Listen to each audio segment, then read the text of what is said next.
سلام بینندگان گرامی، اخبار آزادی را با تحولات آخرین جهان و خبرها از گوشه و کنار تاجیکستان من مومن احمدی تقدیم میکنم. امروز 7 سپتامبر است. در برنامه اینها را داریم. محیدین کبیری از ولادیمیر پوتین خواست حزبی در تاجیکستان ممنوع نهضت اسلامی را در روسیه تروریستی اعلان نکند. مسافران و رانندگان در راه دوشنبه رشت از ناهمواری راه در قسمت کبودجر شکایت دارند. نگاش نمیکنم. چه پاسی بسیار یا بارونگری جوا вообще خیام بسیار میشم. سازمان نبیره ها به پیرانسالان اوکراینی تنها مانده که در حالت جنگ نیازمند یاری می باشند کمک می رساند. من با یک صحبت اینترنتی پیوسته احتیاجات مردم را رویخط کردم و با ماشینم گشته از هر کسی که چیزی داده می توانست این چیزها را جمع کردم. رهبر حزبی در تاجیکستان ممنوع نهضت اسلامی از رئیس جمهور روسیه خواسته است به تروریستی اعتراف شدن این سازمان در قلمرو روسیه اجازت ندهد. دادگاه عالی روسیه روز 14 سپتامبر درخواست دادستانی کل این کشور را برای تروریستی شناختن حزب نهضت اسلامی تاجیکستان بررسی خواهد کرد. محیدین کبیری 6 سپتامبر در نامه به ولادیمیر پوتین گفته است در صورت قبول قرار هزارها نفر قربانی تعقیب و فشار در تاجیکستان و روسیه می‌گردند. دادگاه عالی تاجیکستان سال 2015 فعالیت حزب نهضت اسلامی را ممنوع و سپس تروریستی اعلام کرده بود. از آن زمان تا حالا حکومت تاجیکستان آشکار و نهان از شریکانش در قلمرو شوروی سابق خواسته است این حزب را تروریستی بشناسند ولی هنوز پشتیبانی نیافته است. محیدین کبیری در نامه‌اش به ولادیمیر پوتین گفته است مقامات در دوشنبه در عوض پشتیبانی احتمالی از روسیه در مسئله اوکراین توانستند شرط‌های خود را بالای مسکو بار کنند. معلوم نیست جانب روسیه نامه را دسترس کرده است یا نه و پاسخش چه خواهد بود. و خبر دیگر از وادی رشت. ساکنان وادی رشت در شرق تاجیکستان از وضع بد یگانه راه بین این منطقه و مرکز کشور شکایت دارند. پس از آغاز بنیاد نیروگاه راغون، راهی که سالها ساکنان طریق آن رفت و می‌کردند زیر آب ماند. راهی نو کشادند ولی وضع آن بد بوده به امید بنیاد راه نو اساسی تا حال تعمیر نشده است. حکومت وعده داده است که مشکل حل می شود. همکارانم مولا رجب یوسفی و فرزان محمدی از وادی رشت گزارش تهیه کردند. اینجا موضع کبودجر در شهر راغون است. تا 3 سال پیش راه به سمت منطقه رشت از اینجا می گذشت. حالا این راه زیر آبانبار نیروگاه راغون مانده است. برای ساکنان راه نو کشادند ولی راه نو طلبات ساکنان را قانع نمی کند. با گذشتن هر ماشین از این راه چنگ خاکیان به آسمان می پیچد.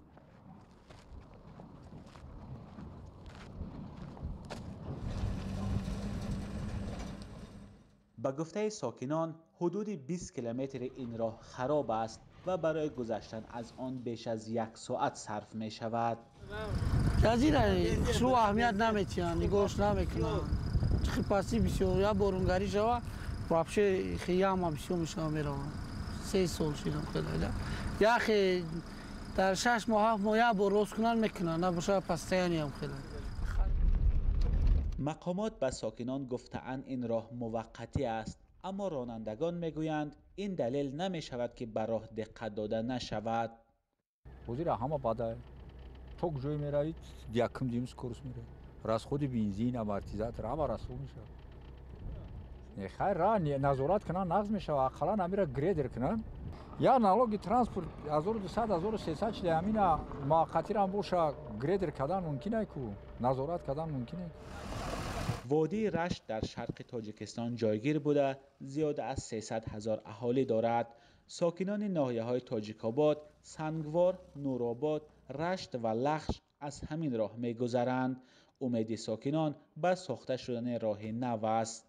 راه نو راست میدن خود بعد راه نو دا چی میشوه این راه حالی را سازه که این راه همین میشوه نرمال فقط این راه چی اسفال نیست که میخره. منظور رانندگان این راه است. ساختمان راه آب گرم نورآباد 1 سال پیش با مبلغ بانک آسیای رشد و فاند آپک آغاز شد. آن را یک شرکت چینایی می‌سازد. در صورت بنیاد راه نو ساکنان دیگر از راه خراب نمی‌گذرند. 这个项目呢是从去年2021年6月18日正式开始施工. ساختمان راه را شرکت ما ماه ایون سال 2021 شروع کرده و طبق شرطنامه باید تا 1200 روز به اتمام رساند. شرط اساسی کار ما این است که هنگام پره به استفاده دادن باید نقلیات ها به مشکل روا کنند و خوف و خطر در این مسیر نباید باشد. برای همین شرکت ما خیلی کوشش دارد که کارها را 100% در مهلت معین شده به اتمام رساند. 整个项目推进也差不多完成了 30%. راه یکی از مشکلی‌های اساسی منطقه‌های دوردست تاجیکستان است. اکثر راه‌های کشور از منطقه‌های کوهی می‌گذرند و مقامات گفتند ساختن آنها آسان نیست. اما ساکنان می‌گویند بدون راه‌های آباد منطقه‌های کشور رشد نمی‌کنند. مولا رجب یوسفی فرزان محمدی، آزادی رشت. بیننده گرامی، رادیو آزادی به زودی فیلمی را درباره زندگی سه پناهجوی تاجیک تقدیم میکند که بعد سال 2015 از ترس تعقیب از تاجیکستان به خارج فرار کردند و در لهستان پناه بردند. آنها در این فیلم درباره دوری از پدر و مادر و هم لحظه های غم انگیز و خوبی زندگی در غربت میگویند. و همکارم طاهر سفر که در تهیه این فیلم شرکت داشت در استودیو با ماست. طاهر، اول از جریان تهیه این فیلم صحبت میکردی. تشکر. مومین فیلم نیمه اول ماه اوگوست در شهر ورشاوا پایتخت لهستان ثبت شد و ما سعی کردیم در مدت یک هفته که آنجا بودیم زندگی و کاری فیروزی محمد علی، پسری محمد علی حیات، شهرتی رحمت الله فرزند رحمت الله رجب و محمد اقبال حسینوف پسری سید عمر حسینی، هر سه عضو ریاست حزب حالا ممنوع نهضت اسلامی را تصویر کنیم. این سه نفر حالا در جایهای گوناگون کار میکنند و میگویند آنگونه که بسیاری ها تصور میکنند زندگی در اروپا آسان و راحت نیست و باید زحمت کشید تا توانی خانواده را تامین کنی. آنها از فراق پدر هم به ما گفتند که بیشتر از 7 سال است که آنها را ندیدند و اگر مومین زید نباشید یک پارچه صحبتشان را اینجا همراه ببینیم.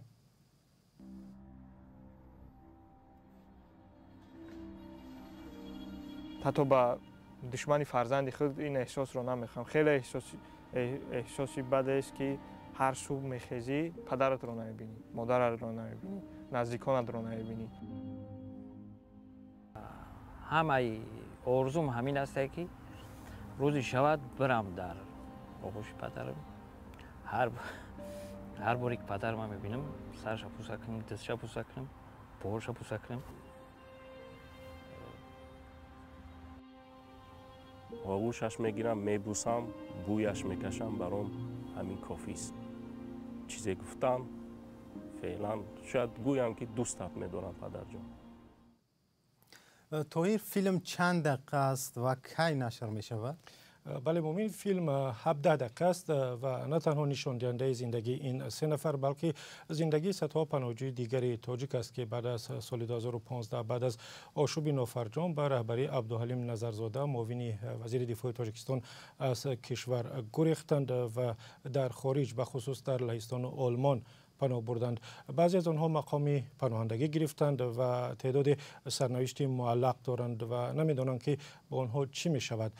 به کشور به تاجیکستان بازپس فرستاده می شوند یا در نهایت در اروپا می مانند. و واقعا نام فیلم را نگفتیم. فیلم اگر پدرم را ببینم نام دارد و روز یکشنبه 10 سپتامبر در وبسایت رادیو آزادی، کانال آزادی ویدیو در یوتیوب و صفحه رادیو آزادی در فیسبوک ساعت 11 به وقت دوشنبه و ساعت 9 به وقت مسکو نشر می شود.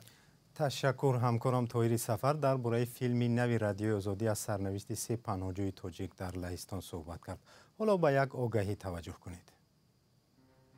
بیننده گرامی، ساعت پخش برنامه‌های تلویزیونی رادیوی آزادی از روز 1 اکتبر تغییر می‌یابد. از آن روز به بعد پخش مستقیم برنامه اخبار آزادی ساعت 19 و یا 7 شام به وقت دوشنبه و ساعت 17 به وقت مسکو آغاز می‌یابد. لطفاً یادداشت کنید و به دوستانتان هم برسانید و با رادیوی آزادی بمانید. تاجیکستان امروز اولین کاروان کمک‌های بشردوستانه‌اش را به ساکنان از سیل آسیب دیده پاکستان روان می‌کند. در سامانه پرزیدنت تاجیکستان گفته شده است که این کشور بیش از $1 میلیون به ضرر دیدگان پاکستان کمک می‌رساند. با گفته مقامات تاجیک کمک از 500 تن آرد، 500 تن آب نوشاکی، 1000 تن انگشت و 2000 دانه شیفر عبارت است. منبع‌های رسمی به خبرگزاری ریترز گفتند که روز چهارشنبه باز 18 نفر دیگر به هلاکت رسیده. شماره عمومی قربانی‌ها از باران و آبخیزی‌های اخیر این کشور به 1343 نفر برابر شد. جمعاً 33 میلیون نفر به ترک مکانی دائمی زیست مجبور شده و تقریباً 1,600,000 خانه را آب برده است. به نوشته ریترز آفت طبیعی به وجه عموم به ساکنان ولایت سیند زیان رسانده است. 6 سپتامبر سازمان جهانی بهداشت هشدار داد که در پاکستان حالت‌های گرفتاری به بیماری‌های سرایتی رو به افزایش است و تخمیناً 6,400,000 ساکن منطقه‌های آفت زده به یاری‌های بشردوستانه احتیاج دارند. سازمان ملل متحد با اشاره به احتمال باریدن باران‌های بیشتر تاکید کرده است که وضعیت باز جدی‌تر خواهد شد. هزاران پیرانسال اوکراینی که نتوانستند پس از هجوم روسیه از وطنشان بیرون شوند با سختی روز می‌گذرانند. سازمان با نام نبیره‌ها به کمک این پیرانسالان رسیده است. همکارم کیومرث عطا تفصیلات بیشتر دارد. بیایید خوش آمدید.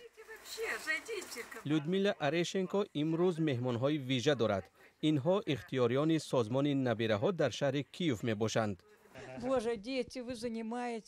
خدا جان، بچه های عزیز، شما چنان کاری خوب میکنید که به ما یاری میرسانید. شما وقتی افته به عیادت ما میآیید، هرچند سربازان به یاری بیشتر نیاز دارند.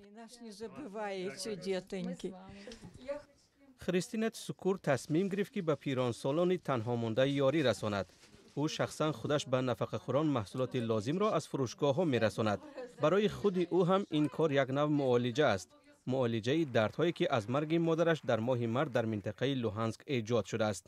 آن زمان منطقه در دست نیروهای روسی بود و او حتی نتوانست برای ویدا با مادرش برود. مادرم ماه مارس در آنجا درگذشت، در منطقه اشغال شده. من هم بیخیش تبار ماندم. سکور از روزهای اول جنگ پسر 5 سالش را با دوستان به خارجه فرستاد و خود برای کمک به پیرانسالان در کیف ماند. در کیف پیدا کردن غذا و داروار دشوار شد. من با یک صحبت اینترنتی پیوسته احتیاجات مردم را روی خط کردم و با ماشینم گشته از هر کسی که چیزی داده میتوانست این چیزها را جمع کردم. بعد پیرانسالانی که مرا شناختند تلفنم را به یک دیگر میدادند. بعد این تصمیم گرفتیم که کار خود را به شکل یک سازمان تنظیم کنیم. احتیاج مردم روز به روز زیاد شد. یوهن هاربن کارمند این سازمان میگوید که کار آن حالا در چندین منطقه فعال شده است. به گفته هاربن کمک های یک دفعه نیو و دائمی تامین می شوند. ما راه های انتقال کمک ها را در سراسر کیف راه اندازی کردیم. با راه پشت هم ارسال کمک ها را به منطقه ها به راه مانده ایم. در نوبت اول مردمی بیجا شده را در نظر می گیریم. عادتاً این قشر مردم در ظرف چند ماه کاری پیدا کرده دیگر به کمک نیاز نخواهند داشت. کمک های دراز مدت ما برای پیرانسالان هم نگرانیده شده است. اکثر آنها بیکسند. تا امکان داریم یاری خواهیم کرد.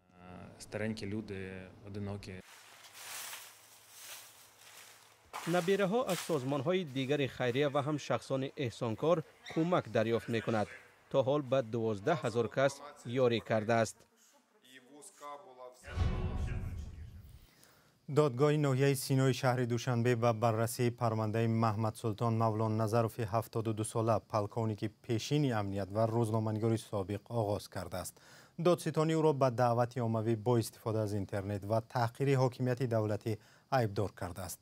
او خودش را بیگناه می‌داند و نزدیکانش پرونده را ساخته می‌دانند. برنامه را اینجا به پایان می‌رسانیم. خبرهای نو و بیشتر را در سامانه آزادی و در صفحه‌های رادیو آزادی در یوتیوب، اینستاگرام، فیسبوک، تلگرام و توییتر پیدا کنید. تا برنامه‌های دیگر، خدا نگهدار.